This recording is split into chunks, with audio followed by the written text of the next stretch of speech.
And the third one, which is very timely for today, is the net zero agenda. The impact of climate change and the global efforts to counteract it are impacting upon all our sectors, all areas of society, and will continue to for the next decades. And therefore, that's the third of the three gigantic changes.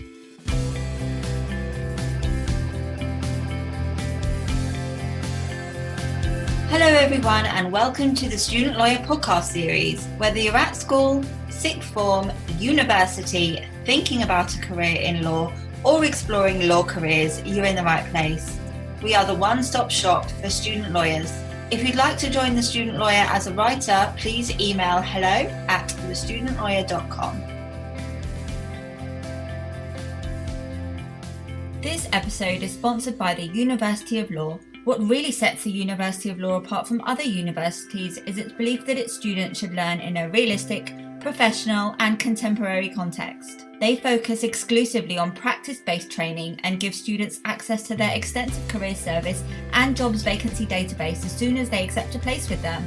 Through the University of Law's Pro Bono program, law students can hone their skills by working on real cases before they graduate.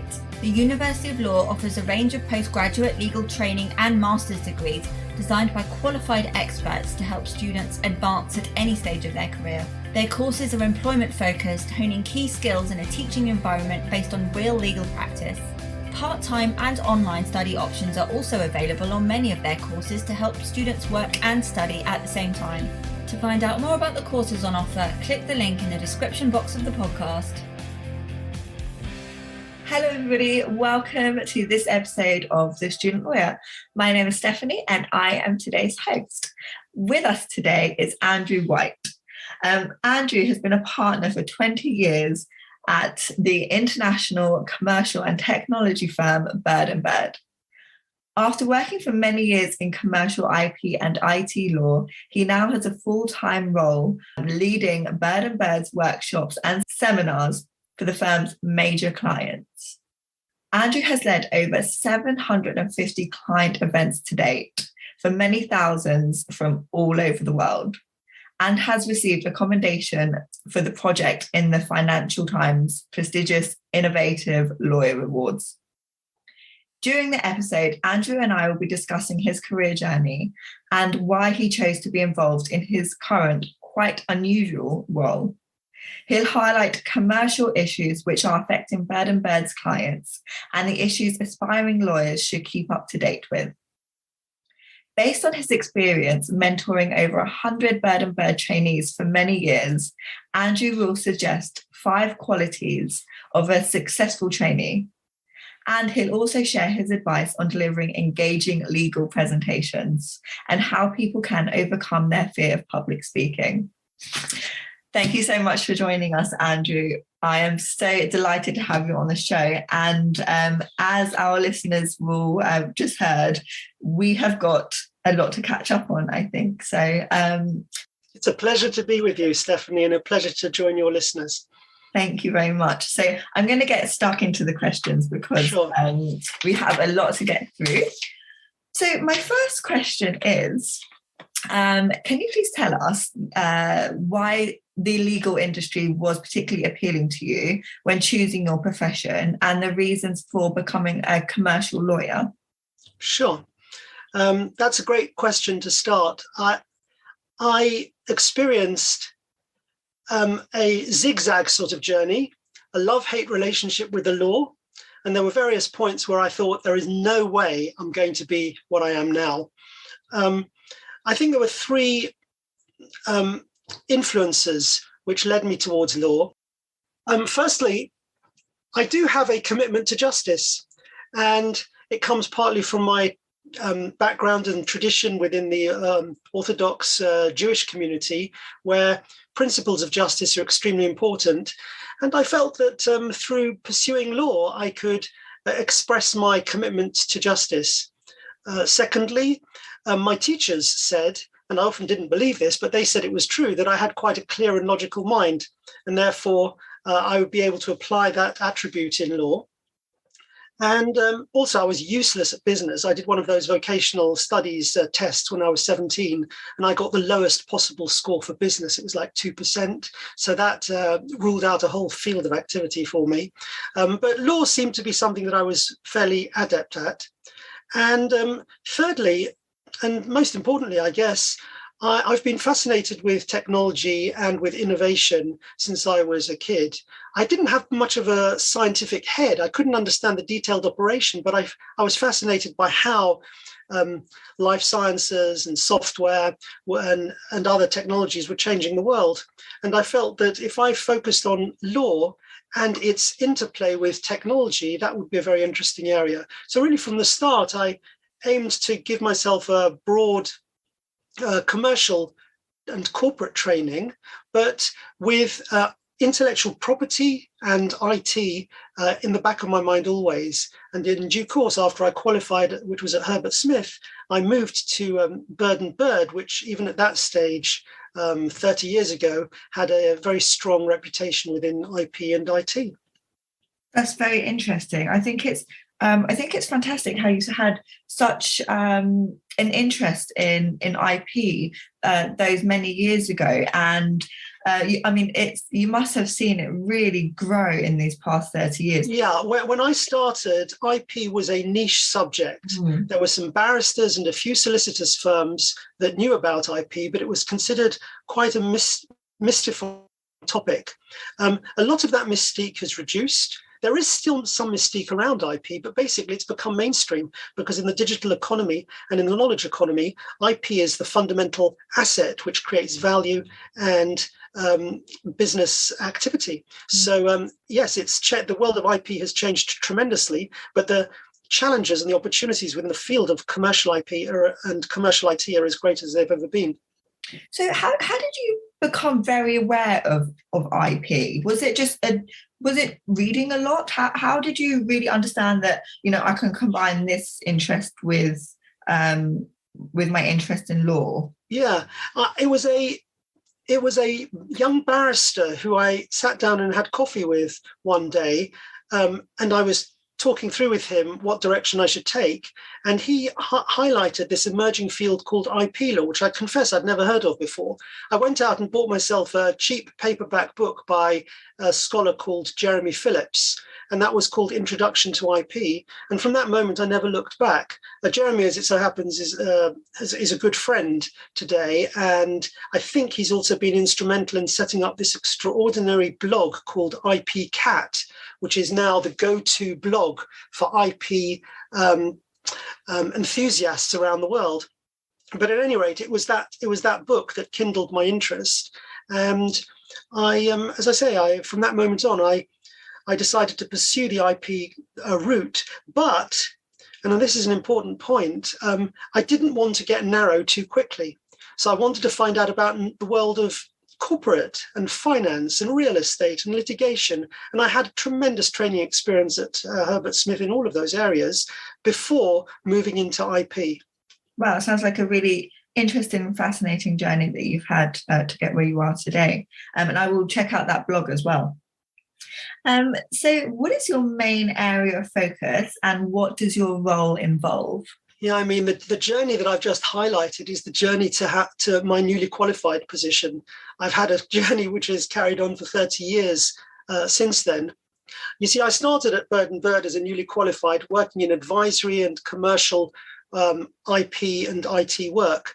And for 10 years, I worked at Bird & Bird and subsequently at Ashurst and at Allen & Overy, handling transactional IP and IT. And I have to say, I had fantastic commercial experience and great colleagues at both of those other firms. But I eventually returned to Bird & Bird to take up a knowledge role.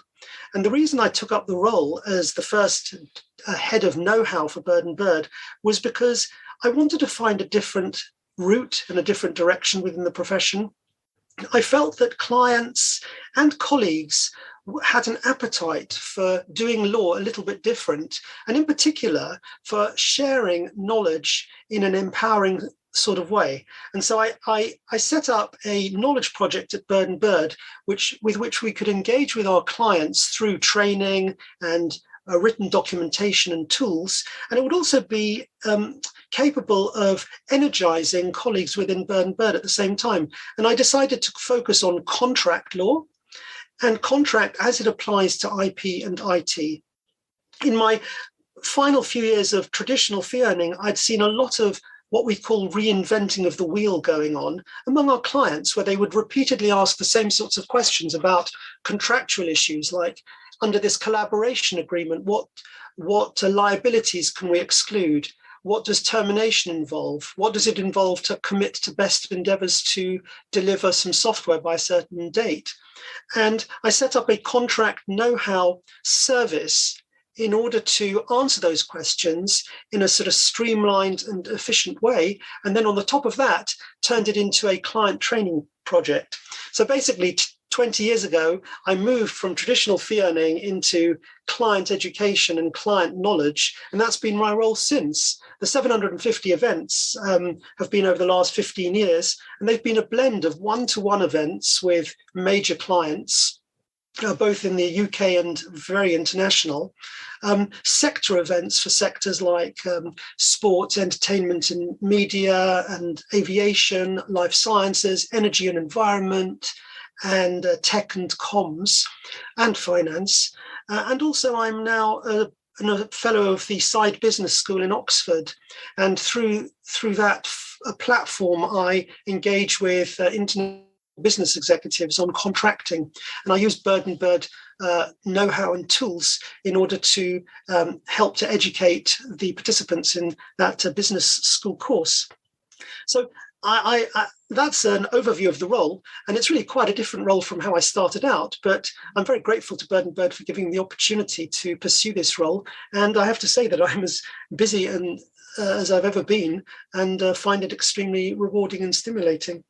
I mean, it sounds like you are a true definition of, the trusted advisor, getting the information that your clients want and need to know before they go ahead and make the deals. It sounds the if I had to reduce the service that I provide to one word, it's quality. And I'm not saying that to congratulate myself, because a lot of thought and a lot of input is provided by colleagues as well. But at the end of the day, I need to try to distill and bust the jargon around vast amount of law in order to make the law both accessible and deployable by our clients. And we're talking about clients, for example, a couple of weeks ago, client with offices in 25 countries, where I'm talking about English contract law for participants from Bolivia, Vietnam, Russia, India, South Africa. I mean, a true global logistics company, for example. So, yeah, it's very kind of you to say that I'm a trusted advisor. My task is actually to create the rapport, the positive rapport which these sorts of events can generate, so that my colleagues can deepen the relationship with that client after the event. Mm-hmm. So I see myself as an opportunity generator rather than the actual advisor, because once I've delivered an event, I then move on to the next. I don't deliver the legal advice. That's my colleagues' responsibility, and it's their opportunity rather than mine. I see. If I were to do that as well, I would never be able to do the 750 events, because I would be completely immersed in single clients. Mm. It's a team effort, isn't it? It's very much so. So how does your role as a partner differ from the other partners? I mean, we've just briefly touched on it, but if you could go into a little bit more detail. Yeah, as you say, we've already alluded to it. I'm not a fee-earning lawyer. I generate opportunities. That's my job. And if I'm not generating opportunities, I'm not performing. My second role is to create opportunities for and opening of doors for others. With big client organizations, in whatever sector they might be, it's often quite difficult to open doors. Clients are busy. They have many law firms cultivating them. They have lots of demands, but sometimes they don't feel that the lawyers are necessary on a wavelength with them. Therefore, I look to my events and my colleagues look to my events in order to open doors and create receptiveness among our clients. So my role is different because I'm not a fee earner, but my role is shared with colleagues in that we want to deliver the best possible service and we want to do it in a collaborative way. I see. To be honest, that sounds like a very fun role, if I'm being honest, to be able to be, I guess, on the front line with the client, maintaining those relationships. Have I described that correctly? It is a stimulating role. It does give me a window into a tremendous amount of the client's world, because I was outside London 2 weeks ago all day with one of the companies that's involved in the COVID vaccine rollout program. Wow. I had 6 hours with them face to face. And by the end of it, I had learned so much about their operations. It was absolutely fascinating. And the next day was one of the largest aviation companies in the world. Now, that wasn't face to face, that was over Zoom. But, when you do something like a workshop, people let down their guard a bit. They're more informal, they're more engaging, more revealing, and one can pick up a lot of client insight and client intelligence through those conversations and learn a lot from them. So in fact, I see all of these events not as a one-way imparting of information by myself to them, but as a two-way sharing of experience and insight. We just have different types of insight and experience. And I would also say that with Bird & Bird, which is a very sector-focused firm, as is well known, it's particularly important for us to be conversant with the technologies that our firms are often at the cutting edge of developing, and the industry and regulatory issues that they face. And these sorts of events assist in staying at the cutting edge. Fascinating. So is there a very memorable deal that you have worked on, or a particular relationship that you have nurtured and maintained that has stuck out to you? Yeah, I'll give you just a brief answer to this. It'll be slightly surprising. For me, every event is special and every event is new. And I couldn't generate the energy that I need to deliver unless I treated everyone as special. So in a way, all 750 have been equally memorable deals. And if you ask me about the first events that I ever ran, I remember them reasonably vividly, because that's just the way I think. And therefore, I really can't single out a single transaction. If I had to single out a single memorable legal event in my life, it's actually a pro bono project that I was involved with when I rejoined Bird & Bird. I'd been involved with a road safety charity in the months before I rejoined Bird & Bird. And they asked me to write a report on the reform of road safety laws. And I did it in my spare time. I didn't want it to interfere with my start at Bird & Bird. So I really basically worked through the nights to deliver this report. And I felt passionately about the cause of road safety. And I used whatever skills I'd developed by that stage, I was 10 years qualified, to write the report, which I subsequently presented in Parliament to a load of MPs and lobbyists and police and others. And to this day, I would say that project remains the project that I'm most proud of. And I should also say that doing something like a pro bono project gave me, and I'm sure it gives others as well, a sense of equilibrium. Because as I mentioned at the start, the original motivation for coming into law was the quest for justice. Now, you can't always quest for justice when you're helping the world's largest aviation or media companies talking about their sponsorship contracts or their aircraft maintenance contracts. But you can promote the cause of justice when you're doing a pro bono project of that nature. So that's the project I would actually single out. Nice. I do think it's incredible when big commercial lawyers get the chance to get involved in pro bono casework. I from doing research on various law firms, it does seem to me like there is a lot more of it going on, or whether it's just being talked about more. I don't know, but it does seem like there's a lot of it going on at the moment. Yes, I would say so. And there's many different avenues for pro bono work. My former PA, who worked with me for many years, she's a good friend. She assisted in maths teaching in a school, and she said it was the most fulfilling activity she undertook. Lawyers, senior and junior across Bird and Bird, are involved in all sorts of pro bono work, and many law firms, the UK firms, the US firms, they take great pride, and understandably, in the pro bono work they undertake. And I think, as lawyers, we are privileged. We've had a great educational opportunities. We have professional responsibilities and are practicing certificates and credentials, and we can go quite far and be well remunerated. We need to give back. I see that as part and parcel of my work. And if I didn't do pro bono work, I wouldn't be able to do these 750 seminars. Yeah, I do agree that it's very important.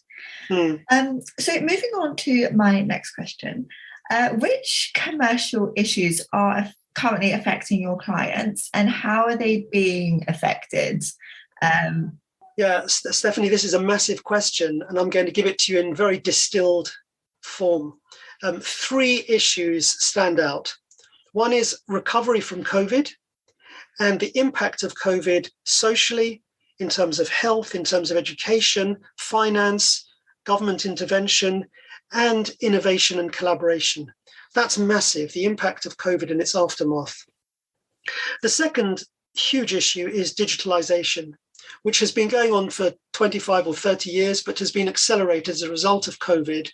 And it's not just digitalization in the obvious sectors, but it's digitalization in areas like energy, agriculture, aviation, and life sciences, where the impact of the just gigantic amounts of raw computing power, plus the artificial intelligence capabilities that are layered on top, the impact of these is going to be massive in the years ahead. I saw a professor of gastroenterology over the weekend, actually, and he said, I'm sorry I haven't been able to come back to you, but I'm just absorbed with our AI project at the university. And I said, is it big? And he said, it's going to take over. He was hardly able to find the adjectives to describe the impact. So, and he's a very grounded guy who doesn't get carried away with a sort of technology hype. So that's the second issue, digitalization. And the third one, which is very timely for today, is the net zero agenda. The impact of climate change and the global efforts to counteract it are impacting upon all our sectors, all areas of society, and will continue to for the next decades. And therefore, that's the third of the 3 gigantic changes. So recovery from COVID, digitalization, and the net zero agenda. Thank you for sharing that.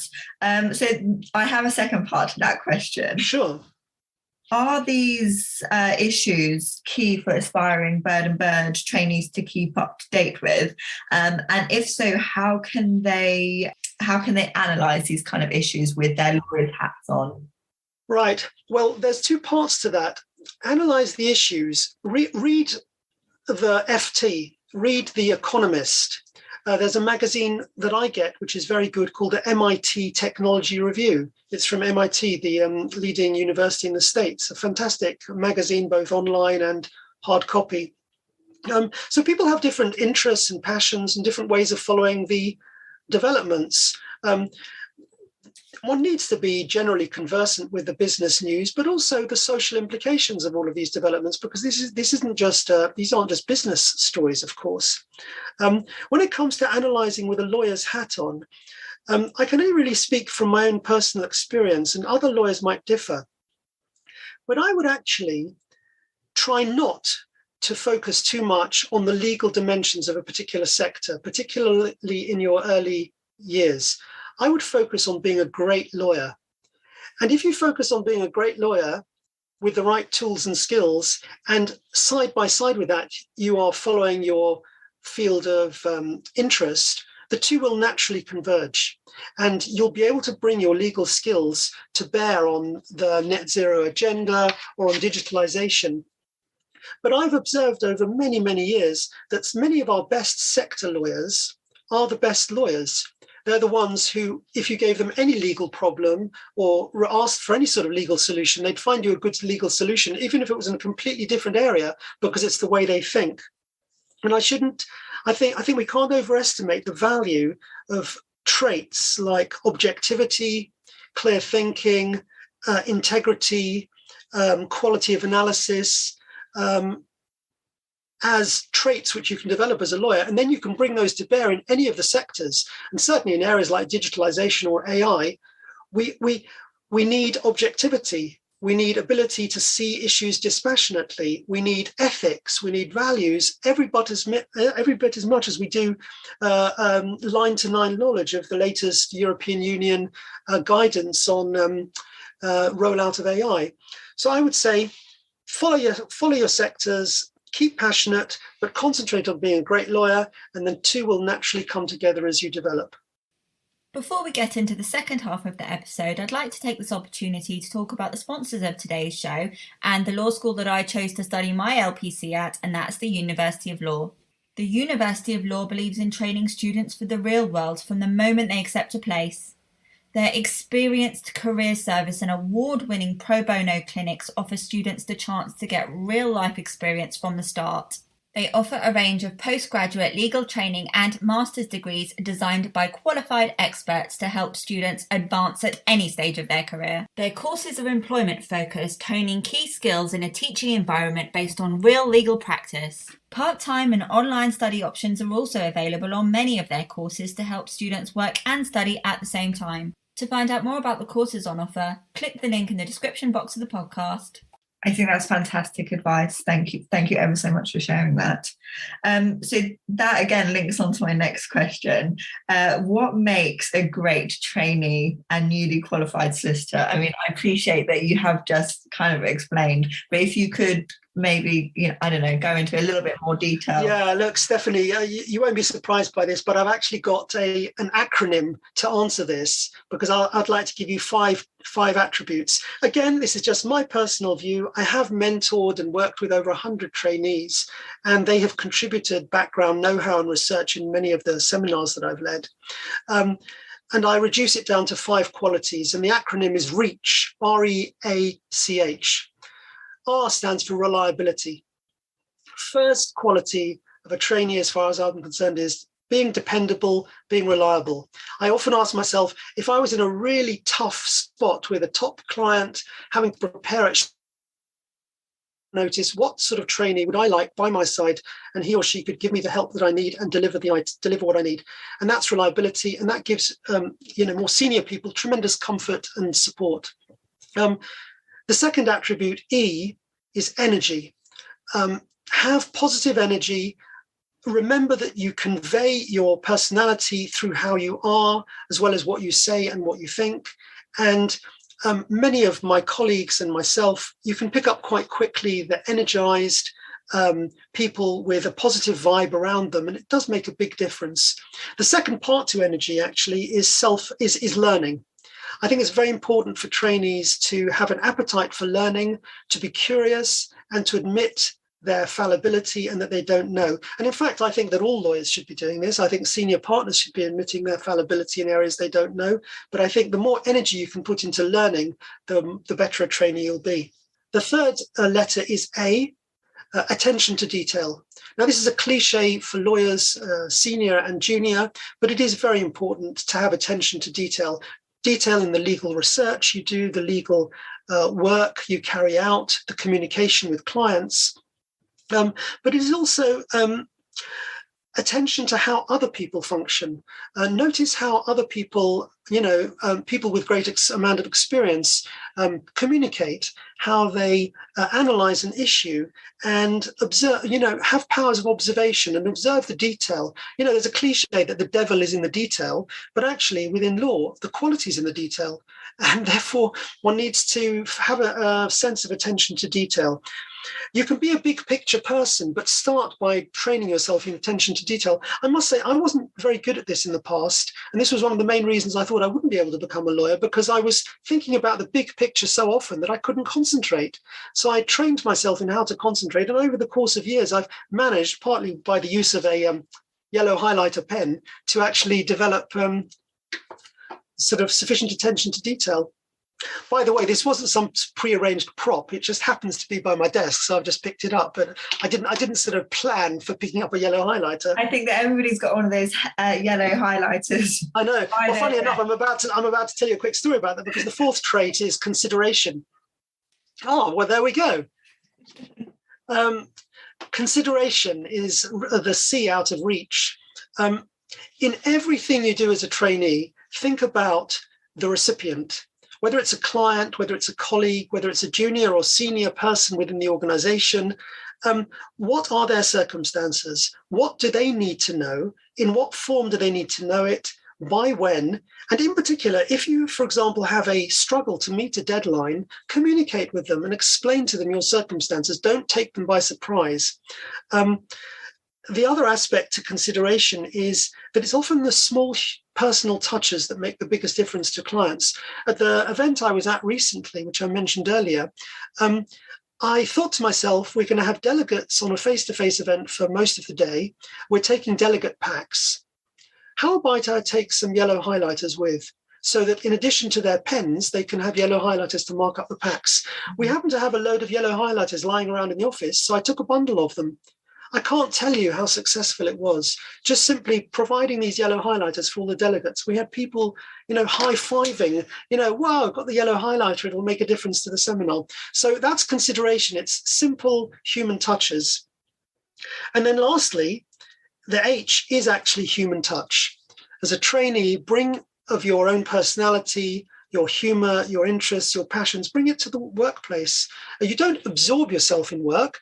I, as an Orthodox Jew, have a very strong ethic of keeping work and outside work separate. It's very important not to allow work to take over your life. And religiously, it's not impossible because we have the Jewish Sabbath, we have Jewish festivals, we have Jewish cultural expectations and requirements, the family priorities, etc. Nevertheless, bring some of your human interests to work, and that'll enrich colleagues around you, and it'll also help to bring out the best in you. I brought out the example earlier of how I was involved with pro bono work, and that was my human contribution, and that helped to enrich and empower me to do the client contract training.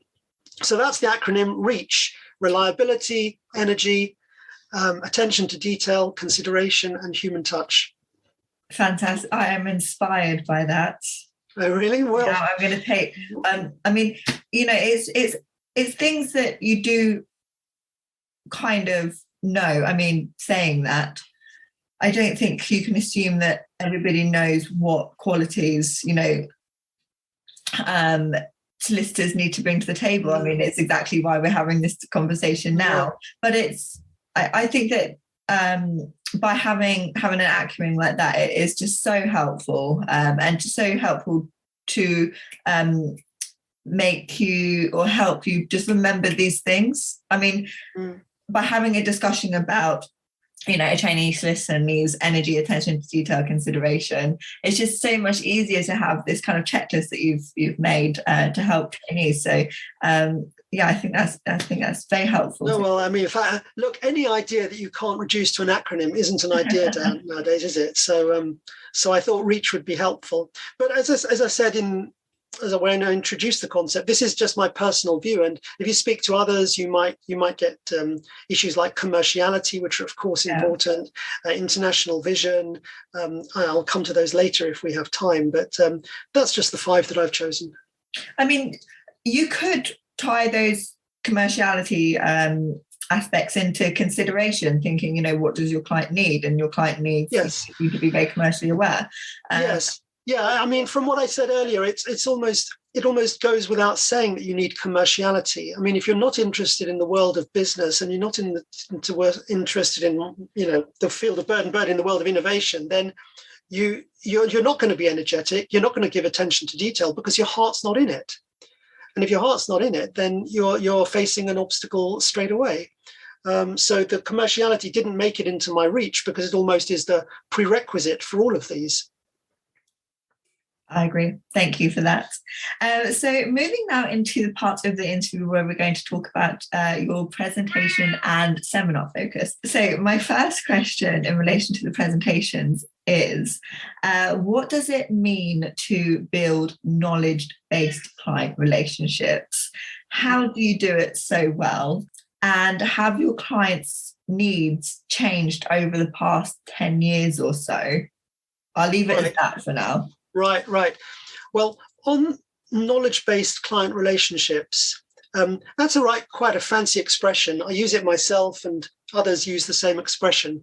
Basically, it's what I described before. It's the taking of knowledge and the demystifying of it and the packaging of it to empower clients. And through that activity, whether it's through seminars or through bulletins or through other types of reports or written material, blogs, you help to bring clients closer, you help to inspire them, guide them, give them confidence. And above all, you respect the fact, and I think this is very important within the field that I'm involved with, you respect the fact that they don't want dependency on their lawyers. They want sophisticated know-how tools which are smart and which can enable them to operate effectively. If law firms show this attitude of helpfulness and understanding for the needs of clients, then I think it increases the trust and rapport between clients and lawyer. And I mean, I've seen this happen over the decades. I've seen, countless clients becoming closer to Bird & Bird through the fact that we have hopefully, delivered a know-how or a training solution for them which resonated with them and their people. So it's using knowledge not as a sort of capability statement, but as something you actually share. And I heard this once from a senior Magic Circle partner who said, it's not just a question of telling clients what you know, it's showing them how you apply it, right? So winning clients and expanding your brand is not just about what you know, but it's sharing with them how you apply it and the attitude around knowledge. So that in a nutshell is knowledge-based relationships. How have client needs changed? 3 areas. Firstly, much more international. When I started out within training in 2007, most of the audiences were UK and the content was UK contract law. Now the audience is entirely global. The appetite is still for English contract law because it's a global currency to people from literally all 4 corners of the world. So that's the biggest change. It's the internationalization. The second big change is there is an increasing appetite among our clients to understand our values.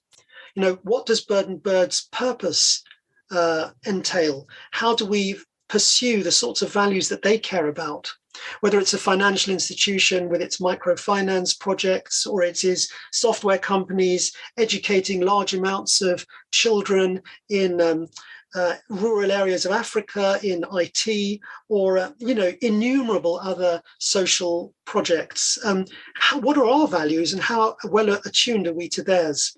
And the third area where I've seen change, and this is going to accelerate, is in smart solutions around law. In other words, how law firms are thinking to streamline their processes and their ways of delivering and packaging law so that it is more cost effective, no less reliable than it currently is, and can also be deployed at scale to benefit clients. So I think it's what I call intelligent streamlining of the law. So those are 3 big changes. And I expect to see those 3 changes: the international mindedness, the values, and the streamlining. Those will accelerate in the years ahead. Do you predict that their needs will change off of that at all, or those will accelerate and be? Well, look, Stephanie, you don't need me to point out that this is a world of great uncertainty and unpredictability. So there will be other needs as well. But in terms of their core expectations from their lawyers, I would say that the international mindedness and the way how culturally attuned we are to working globally, that won't change. The values focus won't change, and I can't really see the expectation to deliver smarter solutions changing either. Yeah. Well, thank you for sharing that. It's very interesting. What are your top tips for presenting an engaging, interesting, and useful seminar? And can these tips be transferred to, say, a training contract interview? Yeah, well, look, I'm my own biggest critic, and I'm never satisfied with my own presentation technique. But I guess the fact that I've delivered a lot means that someone out there must think that I'm okay at it. So I'll tell you these, but with a full dose of humility. Firstly, speak to your strengths. If you want to build up your presentation technique, don't allow yourself to be landed with topics or themes that you don't really have much interest in, because that can feel like a burden and just accentuate your nerves. Have a structure to what you're going to say and an agenda. It's ironic, Stephanie, I know we're running over time, and one of the things that I actually think is very important within presentations is, I guess with interviews as well, is to stick to time. I think with every presentation I deliver, I have a timed agenda, especially important online, and I seek to stick to it quite meticulously. Mm-hmm. The third technique is to distill down into key messages and to know what it is that you want to say. The key messages are the ones that you would convey to someone who you happen to bump into, at the water cooler, and he or she asks you, what's your presentation about? So distill down into key messages. That's a key part of an engaging event. Have some stories to enrich the audience with real life examples rather than simply reciting the law. When outlining new laws, this is the next one, or new laws or cases, I always find it beneficial to give the counter argument.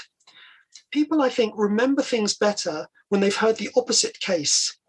And so I'll often use a court case, the story around a court case, to provide the twists, almost like telling the story in a dramatic fashion in order to help to impress upon people what the arguments and counter arguments were. And it'll be the same with a new regulatory development.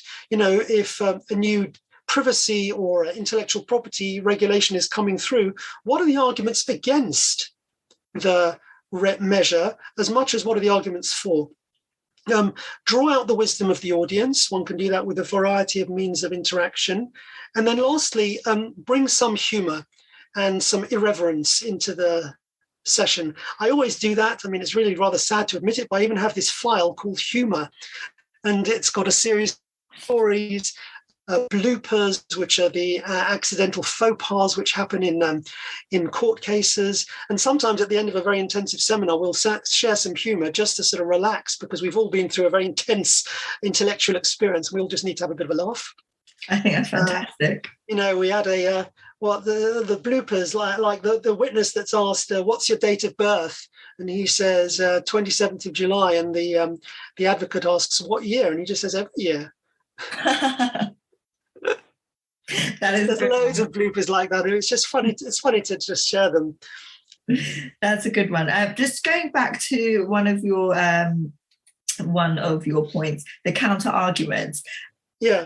So, actually, this one may tie into the real life examples as well. So, if you're perhaps in a training contract interview and you're giving your real life examples of, I don't know, something that you've read in the FT News, showing your commercial awareness, bringing in a counter argument of that, I don't know, piece of information that you might be providing on, say, shareholder activism. Yeah. Is that a good way to incorporate that kind of stuff, just showing that you understand both sides of the story and that you can as well remain impartial? Absolutely. The objectivity and the ability to understand, and I know that truth is a somewhat diluted word nowadays, or a controversial word, but actually some sort of sense of objectivity and impartiality is very valuable. Yeah. And one of the ways in which you can convey that is through being able to express arguments on both sides with equal clarity. Obviously, our advocates need to be able to do that, ideally in court, but for all legal advisors, I think it's a valuable trait to have, and therefore you should read the minority judgments, for example, in major court cases, as well as the majority. The other particular reason why this is so important is within the area of technology, there is a lot of hype. Now, a lot of the hype is justified, but some of the hype results in unwise decisions being taken around investment, around regulation, etc. And therefore, I see our role as lawyers not to amplify the hype, but to actually provide a dispassionate set of voices around the hype in order to explain with clarity and objectivity what the technology implications actually are and what the concerns might be about particular areas of technology, whether it's communication and online communication over the internet, or it's autonomous vehicles, or drones, or countless other areas of technology. There are very important ethical and economic arguments in many different directions, and it's important to try to grasp all of them rather than just one particular narrative. Thank you for that. So how can people overcome a fear of public speaking? Yeah. But before I answer that, I realized that there was one mini question I didn't answer, which I'll very quickly do, which was about how to apply some of this to trainee interviews. I've actually written out in front of me 3 tips.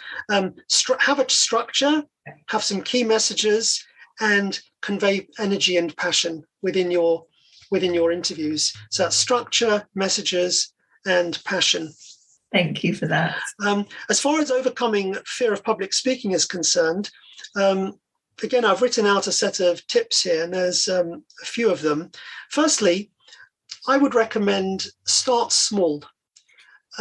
Seize opportunities, just internal group meetings, briefings with just a few people around the table, small Zoom events. People develop a phobia for public speaking. And in fact, there's a medical term for it, I believe, a psychological term. I don't remember what it is, but it's very long with lots of syllables. To overcome that inhibition about public speaking, start early, seize every opportunity, and start small. Secondly, I would recommend getting a presentation buddy or a mentor. Ask a colleague, a friend, and he or she doesn't have to be senior to you. It could be a peer or someone junior to you. Ask them in advance to tell you after your presentation 2 things they liked and 1 thing you could improve. And if you have a buddy, then you could be on a cycle of continual improvement in your presentations. The converse happens, which is that you don't get sufficient coaching or training, and therefore bad habits, like, for example, speaking too fast or always looking at notes or reading out, they become ingrained and harder to shift. So I would say getting a presentation buddy is very helpful. Thirdly, prepare and practice. There simply is no substitute for that. The more preparation you invest, the better it'll come across. I've in the last 2 weeks, I've had to work till 2 a.m. on a couple of occasions just to prepare 1 mini module from 1 session that I was involved with. And, people say I'm quite knowledgeable, which is probably untrue, but they say it. But the truth is, I don't feel prepared until I've actually checked every relevant sentence in a particular judgment to make sure that I really understand it. The better you prepare, the more it'll come across and the more authenticity and conviction you'll convey. And practice comes into that as well. And then lastly, I would say be kind to yourself. What do I mean by this? When you're giving a presentation, arrive early. Don't join just at the last moment, because you'll be flustered. And the first 2 or 3 minutes, you'll be just composing your mind. Arrive early, engage with people, don't allow the tension to build. You and I, Stephanie, had a quick conversation before this interview. It was very nice to hear about your project, but it's also nice for me because it helps to calm me and to get the adrenaline under control. Whereas what happens all too often is people, particularly junior people, they get nervous, and the way in which they set up those 5 minutes before the presentation accentuates the nerves. So be kind to yourself, give yourself time, always do some breathing exercises, just deep breathing, which is actually quite a hard discipline, and take some fresh air as well. I always go for a walk before I give presentations. Though on one occasion at a major bank in Scotland, I went for a walk and then locked myself out, so I couldn't get back into the premises. No. Yes, so if you're going to go for a walk, always make sure you know how to get back in. And so those are just a few of the tips. Start small, get a buddy, practice and prepare, and be kind to yourself. Yeah, I think those are all very, very helpful tips. And just going back just to one of them. you mentioned that you and I had like a discussion just before we started recording. I think it's fantastic to have that opportunity to speak to the other person, or to just become familiar with the topic that you're going to be speaking about. I also think that really helps though with just speaking and moving your mouth and getting your mouth used to talking, just warming yourself up. I think that's a very helpful point. Yeah, absolutely. I should have said, and I alluded to this, that of course, knowing the audience and knowing what their needs are, their level of familiarity with a topic, their appetite to learn more and in what form, that's also very important. And before every event I do, and I've always done this, I always speak to the client or the sector group, and I find out, where are you coming from on this? What level of qualification are the people? How many are in the UK? How many are outside the UK? I find out as much as I possibly can about the audience. But because at the end of the day, every presentation, of whatever context, it's not about you, it's about your audience, and it's about what you can give to them. Therefore, the more you can understand about them, the more successful the presentation will be. Before I move on to my next question for you, you have to tell me, did you get in time? I did, because I had a colleague who was with me, who travelled up, and he was inside the building, so he managed to sort out for me to get back in. But look, that's just a frivolous anecdote. But I have been in situations where I'm too rushed as the event begins, and I notice the negative impact it has on me. You need those first few minutes. Impressions are important, and those first few minutes are the opportunity to create a good impression. Yeah, thank you for sharing that. Any final words of wisdom? Yeah, final words. Well, you'll be able to tell by now that I always do things in lists, and I've got 3 final words of wisdom. The first is learn from others. It's so important, and it doesn't have to be senior people. You can learn from fellow trainees, juniors, from support staff. I learn a tremendous amount from our receptionists, who are a lovely group of people, about their diligence and their consideration. So learn from everyone around you. Secondly, don't take shortcuts. As a trainee, I had a big appetite to move eventually into intellectual property, but also wanted to deliberately test my comfort zone and work out how well I'd be able to function in areas that I didn't feel so naturally comfortable in, like corporate and real estate. And I think it was very helpful to not take shortcuts, and to realize that the more you work, the more you will find the gems, right? If you think you can just get to the gems, the diamonds straight away, you've taken a shortcut, and I don't think it's as valuable, or it will feel as fulfilling. I'll just tell you, can I tell you a 1-minute story on this? Please do. Yeah, okay. When I qualified and joined Bird & Bird, I had a real appetite to finally do the intellectual property that had meant so much to me throughout my imagination and my ambition. And my very first matter was for a client that came in quite anxious. And the partner said, Andrew, go and meet this client. I don't exactly know what the problem is, but it's something to do with a magazine, and a rival magazine being launched with the same title. And so I went and met up with a client, and I walked in, and it was the company secretary and the finance director, both American as it so happened. They were pacing up and down, and I just walked in as a newly qualified, and this was my first responsible matter as a sort of freestanding newly qualified. And they said, oh, we're so upset. And I said, look, I'm afraid I haven't had time to find out. Or the partner didn't have time to find out what's involved. And I thought, when I'd heard about magazine titles, it would be something like Time Magazine or Newsweek or The Economist that was having a problem with a rival title. And so I said, look, just tell me, what is your magazine title? And the guy said, Plankton Monthly. So Plankton Monthly, I sort of had to sort of sound really fascinated by that, but I'd obviously not heard of Plankton Monthly. It was one of these very heavy-duty academic magazines, which is actually very important for people like shipping and port authorities and marine biology. But Plankton Monthly wasn't a title I'd heard of. But I said, oh, well, what's the issue? And he said, well, they've launched Plankton Weekly. And I said at that point, I said, "Oh, that's outrageous. I mean, within the world of plankton, that's the most scandalous thing I've heard about for a long time." I didn't quite say that, but I kind of thought it to myself. The trainee who I went and told this to afterwards, he said, "Well, why don't they just form plankton fortnightly?" And so I said, "I don't think plankton fortnightly is going to work." But anyway, the upshot is that I did this work for plankton monthly, and we managed to get plankton weekly stopped. The point is, I wanted to do Time magazine and I wanted to do Newsweek, but actually I was doing Plankton Monthly. But all the skills I needed, I developed through doing the laborious work of Plankton Monthly, and it was very satisfying. The third tip is sustain your vision. Have a vision for yourself, remain grounded, and above all, you've got to believe in yourself as a prospective trainee. And remember, you have got, with your individual attributes, you've got a tremendous amount to offer to the profession, to the clients, and if you wish, to society at large. And that's probably the biggest message of all. Believe in yourself and maintain a vision for what you are and what you can be.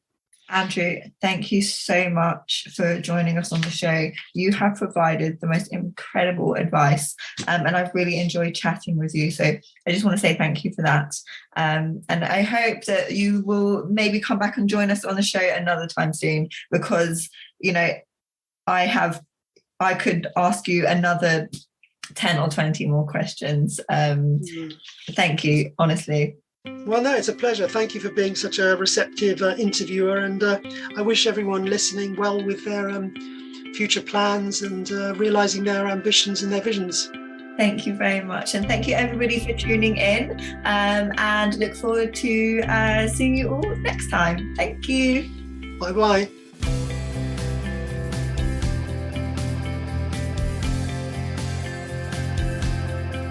This episode is sponsored by the University of Law. What really sets the University of Law apart from other universities is its belief that its students should learn in a realistic, professional and contemporary context.